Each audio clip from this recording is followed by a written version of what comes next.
بعض اشکالات ان کو رفع کرنا بہت ہی ضروری ہے. سوشل میڈیا کے اوپر، ٹی وی کے اوپر دلائل، ماشاءاللہ دلائل کیا دیے جاتے ہیں.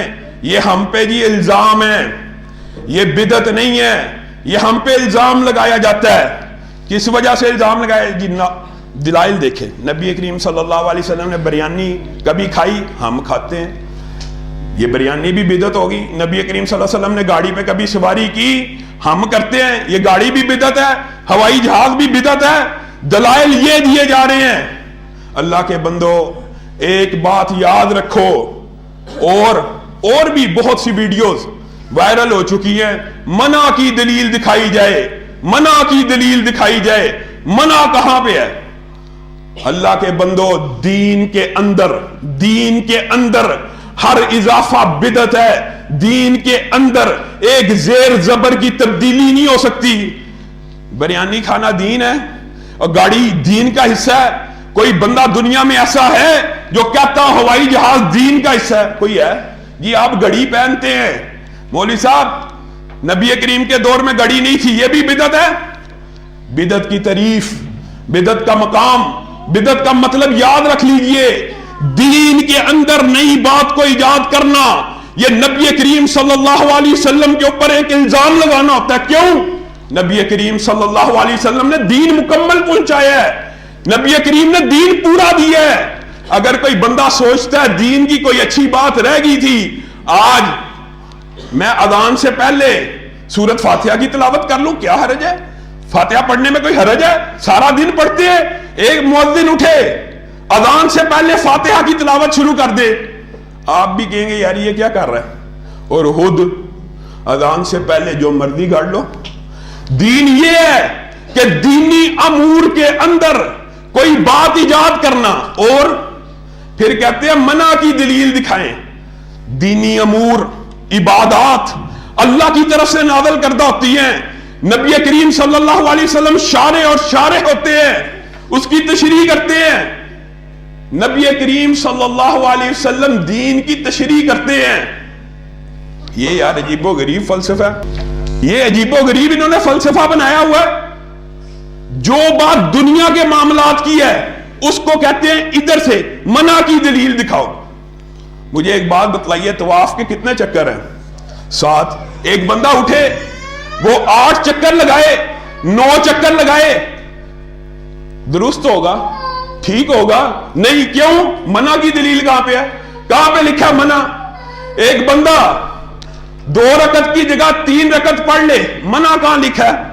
4 کی جگہ 5 پڑھ لے، منع کہاں لکھا ہے؟ ہر نماز کی 2 3 اذانیں دینا شروع کر دے، منع کہاں لکھا ہے؟ اور بھائی دین کے اندر عبادات ساری منع ہوتی ہیں. یہ کلیہ یاد رکھیے. کوئی بندہ اٹھ کے عبادت نہیں کر سکتا. کوئی بندہ اٹھ کے سوچے یہ بڑا اچھا کام ہے، یہ میں دین میں اضافہ کر دیتا ہوں. کل بدعت ضلالہ. ہر اضافہ دین کے اندر، ہر اضافہ دین کے اندر. دنیا کی بات نہیں ہو رہی. دنیا کے معاملات کا الٹا حساب ہوتا ہے. ہر معاملہ جائز ہوتا ہے، ہر چیز روا ہوتی ہے، الا یہ کہ اس کے اوپر نص آ جائے. حدود و قیود کا تعین دنیا کے معاملات میں شریعت کی نصوص کرتی ہیں. کیا مطلب؟ لباس جو مرضی پہنو، پینٹ شرٹ پہن لو، شلوار قمیض پہن لو، جو مرضی لباس پہنو، لیکن ہو گیا ساتر ہو، ستر ڈھانپنے والا ہو، چست نہ ہو، ادا نمایاں نہ ہو، عورت سے مشابہ نہ ہو، کفار کی مشابہت نہ ہو. یہ حدود و قیود دنیا کے معاملات میں طے ہیں. کفار سے مشابہت سے مراد بھی مذہبی مشابہت ہے. اور افسوس تم نے ایک رواج کو، ایک رسم کو، ایک پوری کی پوری عید دین بنا کے گھڑ بھی لی. دین مانتے ہو کہ نہیں؟ یا تو انکار کرو ہم اس کو دین نہیں مانتے. اگر دین سمجھ کے، دین مان کے اس عید کو ایجاد کیا ہے تو اس کا ثبوت درکار ہے، اس کو ثابت کرنا ہوگا. اور اگر سمجھتے ہو دین نہیں ہے تو اس کو چھوڑ دو. اگر سمجھتے ہو دین ہی نہیں ہے تو پھر اس کو ترک کر دو. اور یاد رکھیے اس کے اندر ایک بہت بڑی علت ہے.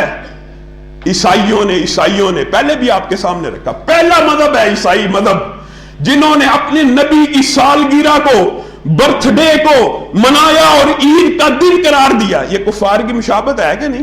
کفار کا مذہبی تہوار ہے تھا کہ نہیں؟ عیسائیوں کا مذہبی تہوار ہے کہ نہیں؟ آج اٹھے کوئی بندہ نیا دیندار پیدا ہو جائے، جی ہم ہولی بھی منائیں گے، ہم فلاں بھی منائیں گے، سارے کفار، آپ اس کی گریبان کو پکڑ لیں گے. یہ کیا بات کرتے ہو؟